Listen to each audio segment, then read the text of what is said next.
하나님 말씀 봅니다. 말씀 요한복음 4장 39절에서 42절까지 말씀 봅니다.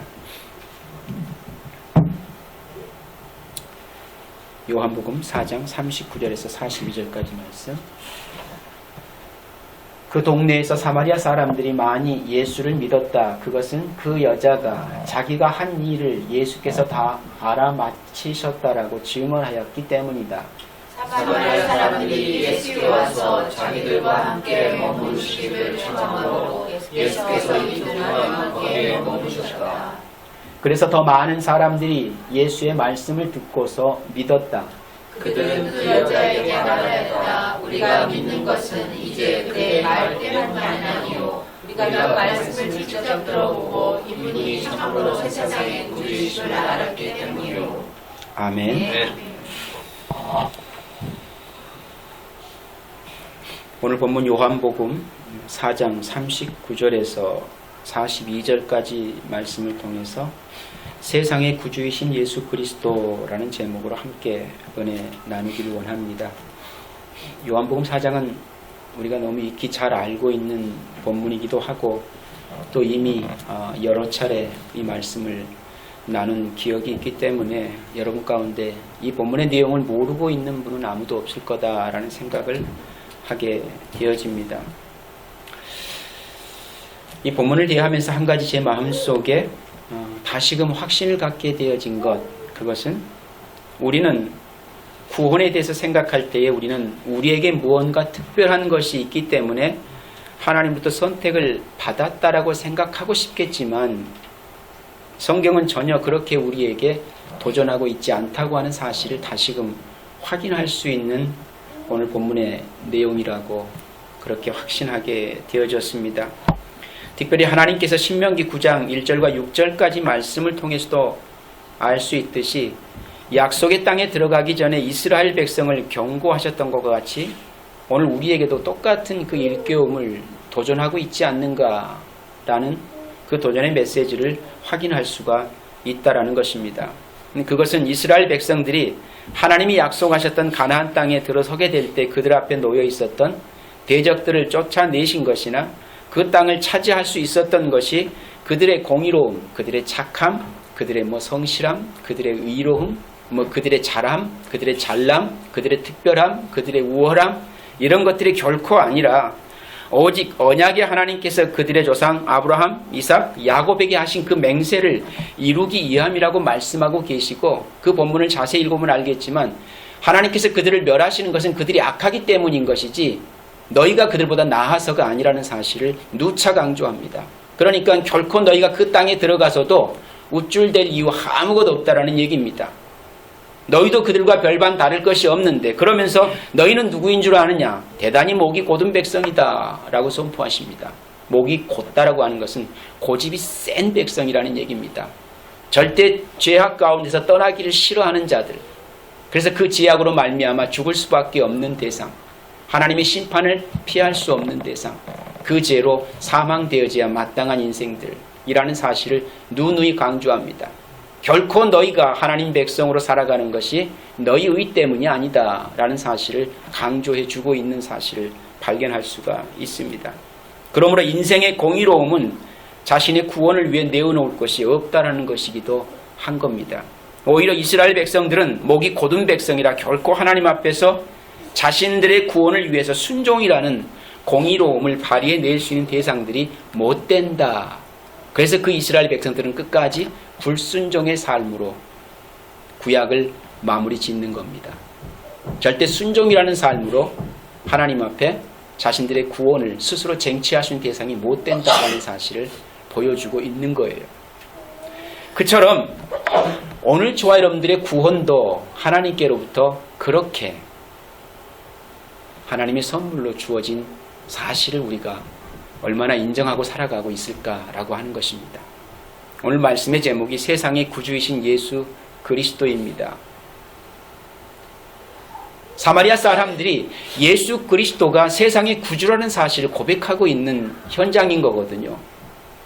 오늘 본문의 내용 속에 그들이 고백하기를 스스로 그 예수님의 말씀을 듣고 그들 스스로가 예수가 누구인가를 고백해내는데 그 예수가 바로 세상의 구주시다라고 고백합니다.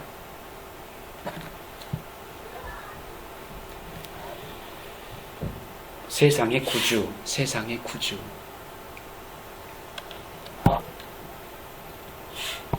그 의미는 이스라엘 백성들만 위한 메시아가 아니라 자신들의 메시아이기도 하다라는 사실을 고백해내고 있는 거예요. 사마리아인들에게는 메시아라는 존재는 그들을 구원할 자가 아닙니다. 메시아는 이스라엘 백성들만을 구원하기에 오신 그런 분으로 이해할 수밖에 없었고 그렇게 받아들일 수밖에 없는 현실이었던 거예요.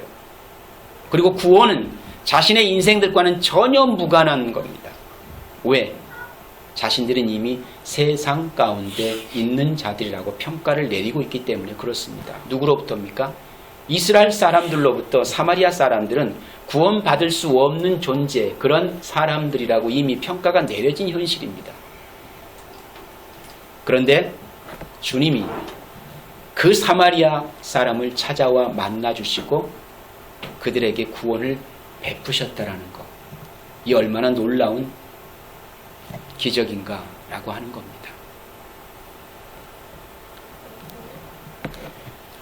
신실하신 하나님이 약속하시고 그 약속을 이루시고 성취하신 하나님의 공의가 이스라엘 백성들을 가나안 땅에 들어가게 하시는 것과 같이 하나님이 구원하는 하나님의 구원의 대상은 그들에게 구원받을 만한 어떤 특별한 모습이 있어서가 아니라고 하는 사실을 오늘 우리들이 분명히 알아야 되겠다. 그리고 오늘 저와 여러분들이 동일하게 고백할 수 있는 것, 예수는 누구이신가? 라고 고백할 때 그는 세상의 구주이십니다. 라고 고백해낼 수 있는 그 믿음의 고백이 우리 가운데 참 필요하구나 라고 하는 사실을 다시 한번 깨닫게 되어지기도 했습니다. 오늘 본문 42절에 구원받은 사마리아 사람들의 고백에 주목할 수 있어야만 합니다. 그들은 이렇게 고백하지요. 우리가 믿는 것은 이제 당신의 말 때문만은 아니요. 누구의 말입니까? 수가성 우물가에서 예수를 만났던 그 사마리아 여인. 그 여인의 말 때문만은 아닙니다. 우리가 그 말을 말씀을 직접 들어보고 이분이 참으로 세상의 구주이심을 알았기 때문에 그 예수 그리스도를 세상의 구주로 믿는다라는 것입니다. 이게 놀라운 일이죠. 전도자가 나가서 복음을 전합니다. 그런데 그 전도자에 의해서 그가 예수를 믿는 것 같지만 결코 그렇지 않는다고 하는 사실도 우리가 분명히 기억했으면 좋겠습니다. 우리는 도구요, 연장으로 쓰임받는 것 뿐인 것이지 내가 그 말씀은 아닌 겁니다. 그 말씀으로 말미암아 그가 예수를 믿을 수 있게 되어지는 거예요. 근데 우리는 내가 전했기 때문에 그가 예수를 믿었다라고 착각합니다. 오늘 본문 속에서도 그들이 주님 앞에 설 수 있고 나올 수 있는 것은 수가성의 우물가 여인의 말 때문입니다. 그렇지요? 그가 만난 예수 그리스도는 자기 인생의 과거를 속속들이 다 알고 있는 예수 그리스도였어요. 감출래야 감출 수 없는 분. 그분 앞에서는 자기의 알몸뚱이 모습으로 설 수밖에 없는 그 현실을 실감하고, 아, 이분이 메시아구나. 이런 나를 만나주시고 찾아와 주셔서 내게 물을 달라고 했던 그분, 이분은 메시아가 맞다. 그리고 내게 우리 육신의 물이 아닌 영생의 물을 허락해 주시는 분. 그래서 다시는 목마르지 않을 수 있는, 기간한 인생을 반복하지 않을 수 있는 그 삶을 보증하시는 분. 이분은 메시아구나. 그런데 그분이 메시아라고 인정할 수 있었던 이유가 어디에 있습니까? 자기 인생의 수치와 부끄러움까지 다 알고 계시는 분이라서 그분이 메시아다라고 고백해낼 수 있었던 거예요. 그런데 그렇게 그분을 동네에 들어가서 전할 때에 여전히 자신의 부끄러움과 수치를 공개해야만 되는 복음 전도자의 모습으로 서게 되는 것을 보게 되어집니다. 그렇게 해서 전한 전도자의 말을 통해서 그 사마리아 사람들이 예수를 믿게 되어집니다. 그리고 그들은 다시 예수님께 요청합니다. 우리와 함께 같이 여기에 더 머무를 수 없겠습니까? 왜 그렇습니까? 수가성 여인의 말이 아닌 예수님의 말씀을 직접 듣고 싶습니다. 이 얘기입니다. 그리고 그들은 예수님의 말씀을 직접 듣고 어떻게 되어집니까? 수가성 여인의 말만이 아닌 이제는 그 예수님의 말씀을 듣고 그들이 예수가 누구인지요? 세상의 구주인 줄 알게 되어서 그 예수 그리스도를 이제 참으로 믿게 됐다라는 고백을 하고 있는 것을 보게 되어집니다. 오늘 저와 여러분들이 예수를 믿는 일이 때로는 여기 서 있는 목회자의 좋은 언변이나 좋은 메시지의 내용이나 그리고 여러분들이 나가서 전하는 여러분들이 어떤 참 언변 좋은 어떤 그 내용들에 설득당해져서 그가 하나님 앞에 나올 것이라고 생각할 수도 있겠지만 그보다 더 먼저 중요한 것은 하나님의 말씀이 떨어지는 그곳에 하나님 백성은 하나님께로 돌아오게 되어져 있다 라고 하는 사실을 분명히 믿고 확신했으면 좋겠다라는 얘기입니다. 그렇기 때문에 우리 모두는 다 그 복음을 전하는 자로 하나님 앞에서 보냄을 받을 수 있는 거예요. 왜? 나라고 하는 대상이 그 복음을 신뢰하고 안 하고의 모습이 아니기 때문에 그렇습니다. 우리는 다만 전달자, 딜리버리일 뿐인 것이지 그 역할을 성실히 잘 감당하면 그뿐인 겁니다. 나로 말미암아 그가 예수를 믿고 안 믿고의 경우는 그건 인간적인 사고 기준일 뿐인 거고 복음은 하나님의 말씀이 떨어지는 그곳에 그가 하나님 백성이면 그 말씀을 믿게 되어져 있기 때문이라는 얘기입니다. 그렇기 때문에 저와 여러분이 이 땅에 살아가면서 이 복음 전도자의 사명을 성실히 감당해야 할 이유가 있다면 그가 주께로 돌아올 수 있는 유일한 무기가 뭐기 때문에 그렇습니까? 하나님의 말씀이라서 그렇습니다. 여러분이 그 말씀을 신뢰하고 그 말씀이 정말 하나님 말씀으로 믿고 그 복음의 말씀이 나를 죄와 사망 가운데서 구원했다라고 확신한다면 그 복음을 잘 딜리버리하면 된다라는 얘기예요. 그런데 우리는 복음 전하는 자는 하나님께로 특별한 사명을 받아야 되는 것으로 착각할 때가 참 많은 것 같습니다. 그래서 누군가에게 쉽게 복음을 전하는 일이 어색하고 민망하고 난감하고 참 잘 안 될 때가 많지 않습니까? 누구의 모습을 먼저 봐서 그렇습니까? 나의 모습을 먼저 봐서 그런 것 같습니다. 날 보지 마시고 원래 나는 그 복음으로 말미암아 구원받을 만한 자격이 원래 없었던 인물이니까 그냥 그렇게 이해하시고 그렇지만 이 복음은 세상을 구원할 능력 있는 하나님의 말씀인 것을 확신하고 전하면 되겠다라는 얘기입니다. 그 사명을 저와 여러분들이 잘 감당할 수 있었으면 좋겠다라는 것입니다. 그래서 오늘 사마리아 사람들이 우리가 믿는 것은 이제 당신의 말 때문만은 아니요 우리가 그 말씀을 직접 들어보고 이분이 참으로 세상의 구주이심을 알았기 때문이요 라고 하는 것을 좀 눈여겨보시고 귀담아 들을 수 있었으면 합니다. 바로 예수 그리스도가 세상의 구주가 되신다는 사실을 알게 되었다라는 것입니다. 한 번도 예수 그리스도 그 메시아가 자신들의 구주가 될 것이라고는 상상도 못 해봤던 이들, 그것은 있을 수 없는 일이기 때문에 그렇습니다. 그런 이들에게 있어서 예수가 세상의 구주라고 하는 사실을 고백해낸다고 하는 것은 기적이지요. 기적.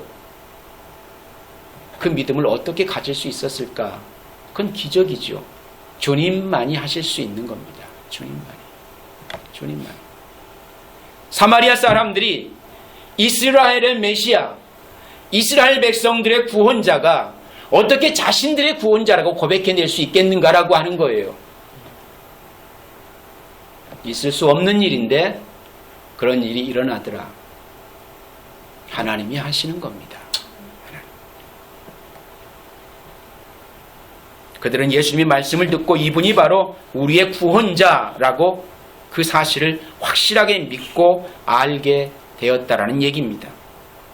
남편을 5이나 갈아치우고 지금 6번째 남자와 동거하면서도 인생의 기갈을 해결하지 못해서 그 기갈을 해결하기에 무더운 대낮에 사람들의 눈을 피해 물동이를 이고 물을 기르러 왔던 사마리아 여인이 자신의 인생의 갈증을 해결하기 위해서 이고 왔던 물동이를 버려두고 자신의 부끄러움과 수치도 아랑곳하지 않은 채 자기가 살고 있던 동네로 달려와서 예수 그리스도가 메시아이며 참 생수라는 사실을 알게 되었던 것은 예수님이 그 인생의 기갈로 목말라 하는 사마리아 여인을 찾아와 만나 주셨기 때문인 겁니다. 오늘 저와 여러분들이 하나님의 자녀로 살 수 있는 것이 내가 먼저 주님, 나의 주님이 되어주세요 라고 손 내밀어서가 아니라 이미 주님이 먼저 우리에게 찾아오셔서 너는 내 백성, 내 자식, 너는 내 것이다 라고 선포해 주셨기 때문에 가능한 일이었다라는 얘기입니다. 그리고 사마리아 여인이 자기 동네로 달려가서 제일 먼저 증거하였던 것은 예수님이 자신이 그동안 한 일을 모두 알아마치셨다라는 고백을 합니다. 자신이 그동안 한 일을 다 알아마치셨대요.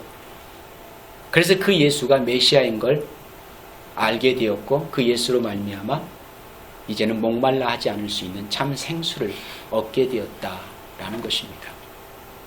자신이 어떤 여자인지 그리고 무엇 때문에 인생의 기갈로 고통하고 있었는지 정확히 알고 있더라는 것입니다. 결국 여인은 예수 그리스도가 인생의 기갈을 해소할 참 생수이고 참 메시아라는 사실을 드러내기 위해서 자신이 그동안 해왔던 일을 여과 없이 다 폭로하게 되어집니다. 그게 더 이상 자신에게 부끄러움과 수치가 안 되는 거예요. 이제 과거에는 감추고 싶은 자기만의 비밀이었습니다. 누군가에게 들키고 싶지 않았어요.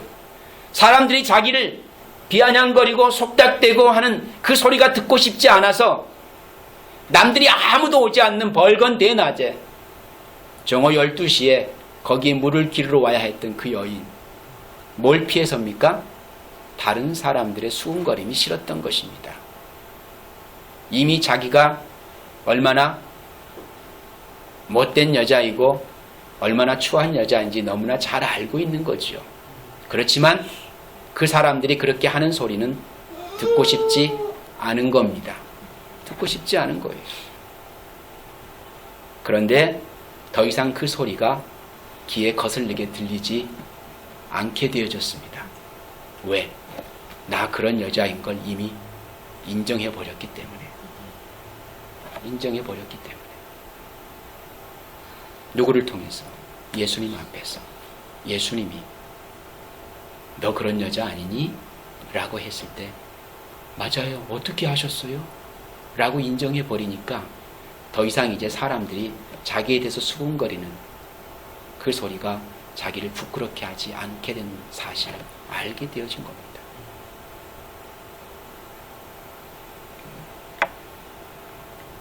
그래서 39절에 보면 그 동네에서 많은 사마리아 사람이 예수를 믿게 되었다. 그것은 그 여자가 자기가 한 일을 예수께서 다 알아마치셨다고 증언하였기 때문이다 라고 말씀이 기록합니다. 나를 감추지 아니하고 나의 존재가 그런 대상임을 알면에도 불구하고 나를 찾아와 인생의 기가를 반복시키는 물이 아닌 생수라고 하는 영원히 목마르지 아니할 그 물을 내게 주시기를 원하시는 그 주님은 참으로 나의 메시아가 맞구나 라는 사실을 고백해낼 수 있게 되어진 것입니다. 그리고 더 이상 이제 그 여인에게는 더 이상의 남편이 필요 없게 되어진 거예요. 이처럼 죄인이 예수 그리스도로 말미암아 구원을 받는다고 하는 것은 예수 그리스도 앞에서 자신이 유죄로 드러나는 것입니다. 유죄로 드러나는 거예요. 난 무죄라고 스스로 선포하는 동안에 결코 예수 그리스도는 자신의 구주가 될 수 없는 겁니다. 그리스도 앞에 내가 유죄로 드러나는 그 순간에 비로소 그가 그 예수 그리스도로 말미암아 구원받을 자격을 얻게 되어지는 거예요. 수가성에 물을 길러 왔던 사마리아 여인도 예수님을 만나기 전까지는 자신의 죄를 감추며 살아왔었습니다. 그래서 늘 인생의 기갈에 허덕이는 삶을 살게 되었던 것이고, 그런데 자신의 부끄러움과 수치가 예수님 앞에 유죄로 폭로되어지는 그 순간, 그리고 그것을 인정하게 되었을 때 그는 죄로부터 자유하게 되어집니다. 죄로부터. 진리가 너희를 자유케 한다 라는 말씀이 이루어진 겁니다. 오늘 우리의 삶의 진리는 저와 여러분들을 자유롭게 하던가요? 더 억압하고 속박하던가요? 잘 생각해 보시기 바랍니다. 내가 하나님 앞에 뭔가 좀 떳떳지 못한 우리의 삶을 살게 되었을 때에 그 진리 앞에서 참 자유를 얻게 되든가요? 아니면 더 수그러들고 더 나를 감추고 싶고 더 많이 나를 포장하고 싶은 그런 인간의 욕구가 더 앞서게 되든가요? 성도는 진리로 말미암아 참 자유를 얻는 하나님의 백성인 것을 기억할 수 있기를 바랍니다. 매 순간순간의 삶 속에서 내가 그 십자가 앞에서 유죄로 드러나게 되어지면 진짜 자유가 뭔지를 경험하게 된다는 얘기입니다. 그게 구원받은 성도들의 삶의 내용이기도 하고요. 이처럼 죄는 감추고 살아갈 때 두려운 것이 되어지고 부끄러운 것이 되어지고 불행한 것이 되어지지만 그것이 유죄로 드러나게 되어지면 오히려 마음에 뭐가 옵니까? 평화가 찾아오게 되는 거예요. 평화. 감방에 들어가 있는 죄수들한테 물어보세요. 너 많이 불편하니? 라고 물어보세요. 육신은 불편할지 몰라도 마음은 자유롭습니다. 왜 그렇습니까? 내가 지은 죄에 대한 형벌을 받고 있기 때문에 더 이상 그 죄에 대한 가책은 없는 거예요. 같은 원리라고 저는 생각합니다.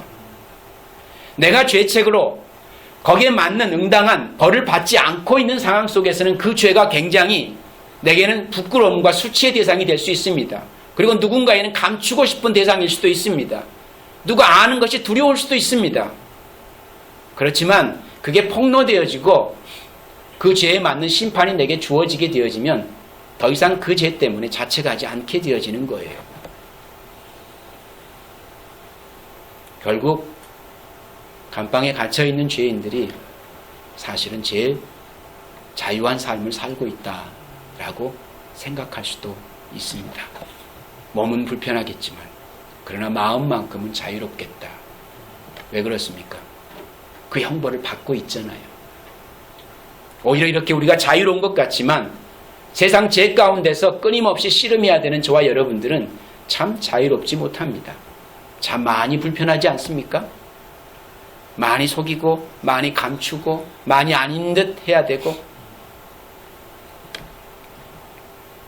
이 삶이 오히려 참 매 순간순간 속에서 우리를 부끄럽게 하고 우리를 참 안타깝게 하고 우리를 참 낙심되게 하는 그런 현실이 아닌가라는 생각을 해보면 오늘 저와 여러분들 그 주님 앞에 설 때마다 그냥 유죄로 드러나는 것이 오늘 우리가 참 자유를 누릴 수 있는 참 감사의 조건이 되어진다라고 하는 사실을 꼭 기억했으면 좋겠습니다. 그렇기 때문에 우리의 죄는 예수 그리스도의 십자가로 심판되어지고 사망되어져야 하는 것입니다.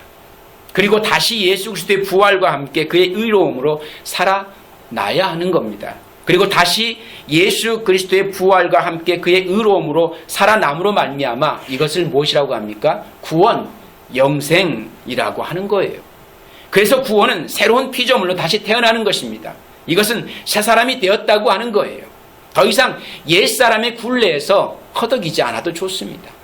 새로운 피조물은 새로운 인생을 살게 되어져 있습니다. 누구와 함께? 예수 그리스도와 함께. 그렇기 때문에 모든 앞으로의 되어질 삶의 현실들이 뭐가 되어집니까? 소망 가득한 현실이 되어지는 거예요. 그래서 소망 가득한 겁니다. 지금 오늘의 현실은 좀 힘들고 어려울지라도 여전히 소망 가득한 것은 그 주님이 내 편이 되어 나와 함께 하실 것이기 때문에, 내 삶을 보증하시고 책임지실 것이기 때문에 더 이상 옛사람의 굴레에서 자책하며 살지 않아도 되는 겁니다. 더 이상 사람들의 눈을 피해서 벌건 대낮에 물을 기르러 오지 않아도 됩니다. 자신의 인생의 기간을 해결하기 위해서 자기 스스로의 수고와 애씀과 노력을 가지고 그 물을 퍼 날리지 않아도 돼요. 사람들의 수군거림, 비아냥거림을 더 이상 기담아 들을 필요도 없게 되어졌습니다. 그것들이 더 이상 자기를 부끄럽고 수치스럽게 만들지도 못합니다.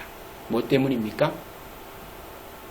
주님께서 자신의 부끄러움과 수치를 다 짊어지시고 십자가에 대신 못 박혀 죽어주셨기 때문이라고 하는 것. 그로 말미암는 구원이 내게 주어졌기 때문에 더 이상 그런 것들에 마음 쓰지 않게 되어지는 삶. 그렇다고 죄 앞에서 떳떳하고 당당하게 그 죄를 서슴없이 다시금 반복하여 죄를 지어도 된다라는 얘기 아닙니다. 그러나 오늘 저와 여러분들, 우리가 살아가면서 연약한 인생의 삶을, 육신을 갖고 그 한계 속에 살아가는 저와 여러분의 인생 속에서는 결코 죄를 피할래야 피할 수 없는 게 현실 아닙니까? 그때마다 그 죄와 당당히 맞서라는 거예요. 맞서라는 거. 설령 맞서서 지더라도 결코 그걸로 부끄러워하거나 수치스럽게 여기지 마시고 주님의 십자가 앞에 내려놓으라는 얘기입니다. 이게 성도가 살아갈 수 있고 이게 소망 가운데 사는 성도들의 진짜 모습인 것입니다. 우리의 부족함, 연약함들을 다 그 십자가 앞에 내려놓을 수 있는 믿음의 결단과 담대함이 이미 우리 가운데 주어졌기 때문에 우리는 그럴 수 있는 거예요. 그게 성도입니다.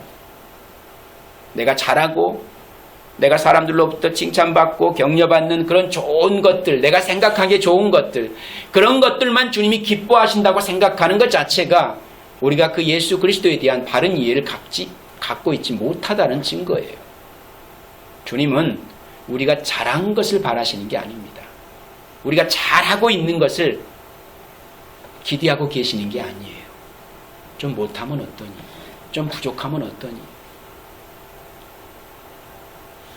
좀 네 마음에 안 들면 어떠니? 세상 사람들이 너를 보고 좀 왜 그렇게 살아? 라고 그렇게 핀잔하면 어떠니?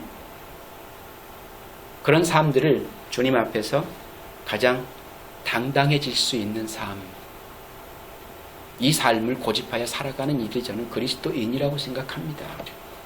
오늘 저 여러분의 삶이 그렇게 좀 주님의 십자가 앞에서 좀 당당했으면 좋겠습니다. 당당했으면.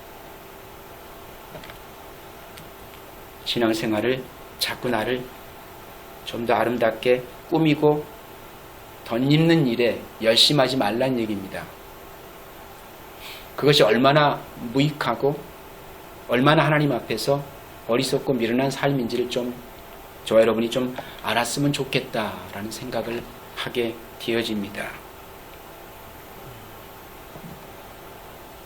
그렇게 이 구원의 현장에 직접 찾아와 주시고 만나 주신 예수 그리스도가 세상의 구주로 함께해 주셨기 때문에 가능했던 이 놀라운 기적의 현장을 오늘 저와 여러분들이 지금 말씀을 통해서 보고 있는 거예요. 그리고 이 기적의 현장에 같이 있었던 저와 여러분들의 현실도 좀 깨달을 수 있었으면 좋겠다라는 것입니다. 이렇게 세상의 힘만을 의지하며 남편을 5씩 갈아치워가며 그리고 그것도 부족해서 이제는 6번째 남자와 동거하면서 인생의 참 만족을 기대하며 살아가고 있는 어리석고 미련한 죄 많은 여인을 만나주신 주님. 주님은 그렇게 저와 여러분들을 먼저 찾아와 만나 주셨다고 하는 현실. 오늘 이 본문의 내용이 최초로 이방인이 구원받는 놀라운 역사적인 현실입니다. 그거 알고 계셨습니까? 세상의 구주라고 하는 단어가요, 엄청난 의미를 포함하고 있어요. 그냥 그렇게 단순하게 우리가 이해되어지는 부분으로 바라볼 수 있는 내용이 아닌 겁니다. 사마리아 사람들에게 있어서 예수 그리스도는 세상의 구주라고 하는 건요, 엄청난 의미를 내포하고 있는 겁니다. 한 번도 가져볼 수 없는 소망을 갖게 되어진 거예요. 감히 예수 그리스도는 자신의 메시아, 자신들의 메시아라고 감히 생각조차도 해볼 수 없는 그런 대상이었는데 그분이 우리의 메시아가 된다는 것은요, 놀라운 일인 것입니다. 그리고 그 예수 그리스도를 자신의 메시아로 고백할 수 있는 건 주님만이 하실 수 있는 일이었다라는 것을 다시금 깨닫게 되어지는 것입니다. 요한복음 3장 16절에 이 현실이 하나님이 세상을 이처럼 사랑하사 독생자를 주셨으니 말씀이 이루어지고 성취되는 현장인 거 아십니까? 그 세상이 이 세상인 거예요. 우리가 생각하는 것처럼 보편 구원론자들이 예치고 있는 만인 구원론을 예치고 있는 이 사람들이 외치고 있는 그 세상 말고요. 이 세상은 그렇게 한 번도 자신들에게 메시아가 자신의 메시아라고 고백해낼 수 없는 그런 현실이 지금 뒤바뀌고 있는 거 아닙니까? 주님을 만나고서 그 말씀을 들음으로 말미암아 예수 그리스도는 세상의 구주이시구나 라고 하는 현실을 고백해내는 그 순간에 주님은 우리의 메시아였어 라는 고백해낼 수 있는 그 세상. 나는 세상 가운데서 메시아는 우리의 구원자라고 고백해낼 수 없는 그런 대상인 줄 알았는데 그 메시아가 나의 메시아가 된다는 것은 엄청난 기적이라는 얘기입니다.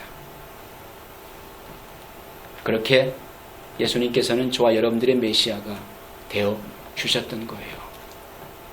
우리의 메시아라고 고백할 수 없는 그런 분이셨는데 오늘 우리가 동일하게 이 사마리아 사람들과 같이 주님은 세상의 구주이십니다 라는 고백을 할 수 있게 되어졌다고 하는 것. 내가 그동안 너의 인생의 기가를 해결하기 위해 찾아 헤매었던 진짜 남편이 바로 나라고 말씀해 줬던 그 주님. 더 이상 너에게는 7번째 남편이 필요 없다. 내가 그 남편이다. 진짜 남편. 너의 영원한 남편. 그게 요한복음 4장 25절 26절의 말씀의 내용인 것입니다. 내가 바로 그니라. 네가 찾아 헤맸던 그 남편. 내가 너의 진짜 남편이라는 얘기입니다. 오늘 저와 여러분들이 그 남편을 만난 거예요. 이제는. 이 땅에 사는 동안 우리 육의 남편, 우리 육의 아내를 조금은 불만족스럽더라도 그 남편, 그 아내가 예수 그리스도라고 생각을 하시고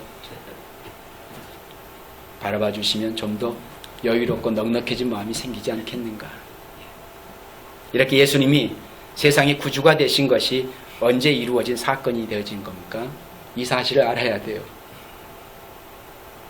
우리의 영원한 남편으로 이미 확정되어진 것이 언제 이루어진 사건인가라고 하는 거예요. 오늘 수가성의 우물가의 여인을 만나실 계획을 언제 하신 건가라고 하는 겁니다. 하나님께서는 자기 아들을 언제 우리의 희생제물로 주셨을까? 요한 사도는 예수 그리스도께서 계시록 13장 8절에 보니까 창세로부터 죽임을 당했다라고 선포하고 있습니다. 창세로부터 죽임을 당했다. 에베소서 1장 4절에 비추어 볼 때 곧 창세 전에 성부 하나님께서 그리스도 안에서 우리로 사랑 안에서 그 앞에 거룩하고 흠이 없이 하시려고 우리를 택하셨다라고 말씀을 하십니다. 이렇게 구원의 후사들을 택하셔서 그들을 영원토록 그리스도 안에 두셨던 바로 그때 영원하신 아버지 하나님 심중에는 흠이 없이 온전한 하나님의 어린 양이 이미 희생제물로 바쳐졌던 것입니다. 우리의 구원은 확정되어졌던 것이지 우리의 반응에 의해서 주어지고 안 주어지게 결과가 주어지는 것이 아니라는 걸 아셔야 돼요. 하나님의 택하심이 얼마나 소중하고 중요한지를 성경을 잘 읽어보시면 정확하게 얼마나 내가 하나님 앞에 감사할 수밖에 없는 존재인지를 뼛속 깊이 느끼게 되어지는 복음의 현실이라고 하는 것을 우리가 알게 되어지는 것입니다. 주님이 먼저 인카네이션, 우리와 함께 하시기 위해서, 약속하신 바를 이루시기 위해서 육신의 몸을 입고 이 땅에 오셔서 우리와 함께 하시기 위해서 인카네이션, 성육신이 되신 거예요. 그래야만 우리를 면전에서 만날 수 있지 않겠습니까? 그렇게 오셔서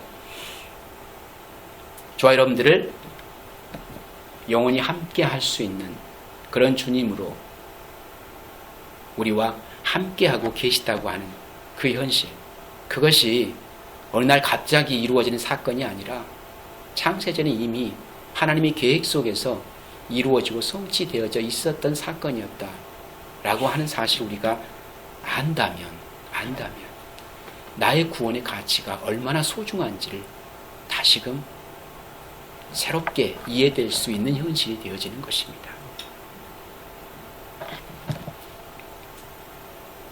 이렇게 세상의 구주되심은 영원한 창세전 하나님의 언약 속에서 이미 계획되어져 있었던 거예요.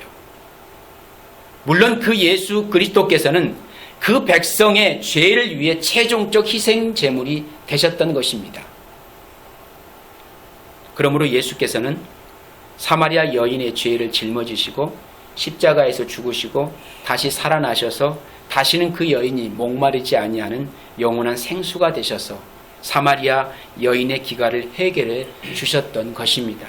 그로 인해 여인은 더 이상 기갈하지 않게 되었고 오히려 그의 삶 속에 뭐가요? 생수의 강이 흘러넘치는 삶을 살게 되어지는 것입니다. 그런데 그 사마리아 여인으로 인해서 그 동네 사람들이 예수 그리스도를 믿게 되어집니다. 그리고 그 동네 사람들이, 그 사마리아 사람들이 수가성 여인의 그 예수님이 아닌 이제는 그들이 그 여인을 통해서 들었던 그 예수가 아닌 어떤 예수입니까? 자신들이 직접 들은, 예수님을 통해서 들은 그 말씀으로 말미암아 예수 그리스도가 세상의 구주 되심을 개인적 신앙 고백으로 믿게 되었다라고 하는 거예요. 이 말씀을 제가 보면서 한 가지 제 마음속에 도전되었던 것은 뭔고 하니, 우리 주변에 아직도 예수를 알지 못하는 이들이 있거들랑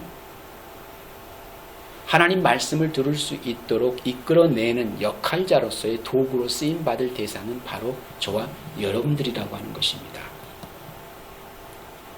성령의 감동하심을 통해서 그들 스스로가 그냥 깨닫고 올 수도 있겠지만, 그러기 이전에 그 구원의 기쁨이 얼마나 좋고 얼마나 행복한 것이고 얼마나 희열 가득한 그런 사건인지를 우리로 하여금 맛보게 하시기 위해서 저와 여러분들을 무엇으로?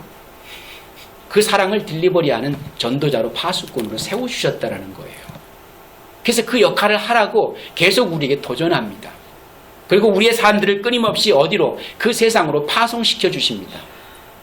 하나님이 택하신 당신의 백성을 하나님의 교회로 불러오기 위해서 저와 여러분들을 이제는 추수꾼으로 파송하는 거예요, 사실은.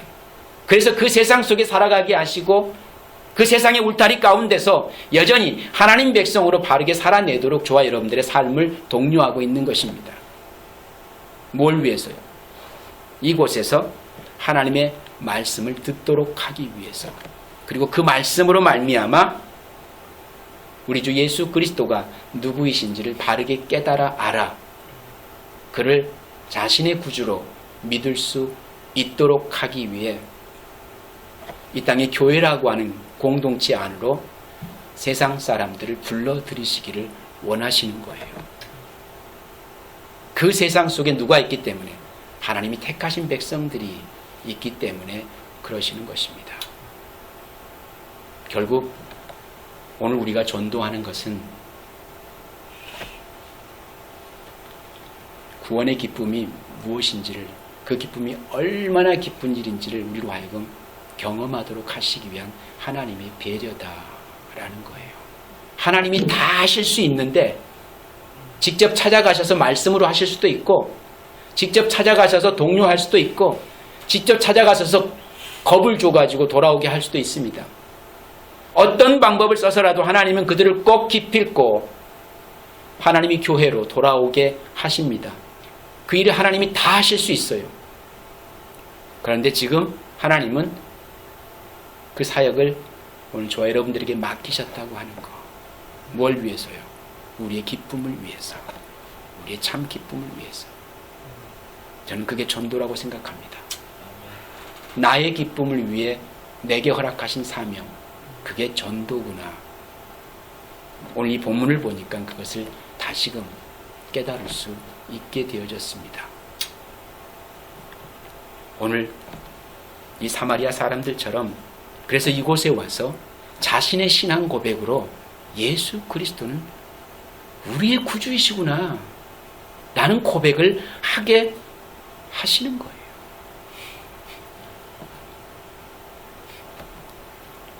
오늘 저와 여러분들 구원이 오직 예수 그리스도만을 통해서 선물되어진다는 사실을 온전히 알고 믿음으로 예수 그리스도가 세상의 구주가 되심을 알았다면 예수 그리스도가 길이요 진리요 생명이 된다는 사실을 믿어야 하는 것입니다. 그럼 그것은 나누어야 되는 거예요. 길을 나누고 진리를 나누고 생명을 나누는 것은 이제 우리 몫으로 하나님이 맡겨주신 사명이구나. 그걸 나누어야 더 풍성해진다는 것입니다. 그 기쁨이 배가 된다는 거예요. 그래서 예수 그리스도만이 우리들의 뭐가 되는 겁니까? 참된 양식이 되는 것입니다. 참된 양식. 그 양식을 자꾸 배부르게 먹어야 그걸 나눌 수 있는 자가 되는 거거든요. 나도 그것으로 굶주려 있는데 어떻게 그 양식을 나눌 수 있겠습니까? 돈도 그렇잖아요. 내 호주머니에 두둑해야 누군가 주고 싶은 생각도 여유도 생기는 거 아닙니까? 나도 쓰고 죽을 것도 없는데 누군가에게 줄 마음이 쉽게 생기겠습니까? 같은 원리라고 생각되어집니다. 돈에 비교할 수 없는 거지만 이 물질도 하물며 그렇게 인색한데 길이요 진리요 생명이신 그 예수 그리스도가 나의 양식이 되어 내 삶에 풍족해야 어디서건 나눌 수 있는 그런 삶을 살아내게 될 거 아닙니까? 근데 나도 그거 못 먹어서 기갈해 죽겠는데 어떻게 그걸 나눕니까? 안 되는 거죠. 어떻게 해야 됩니까?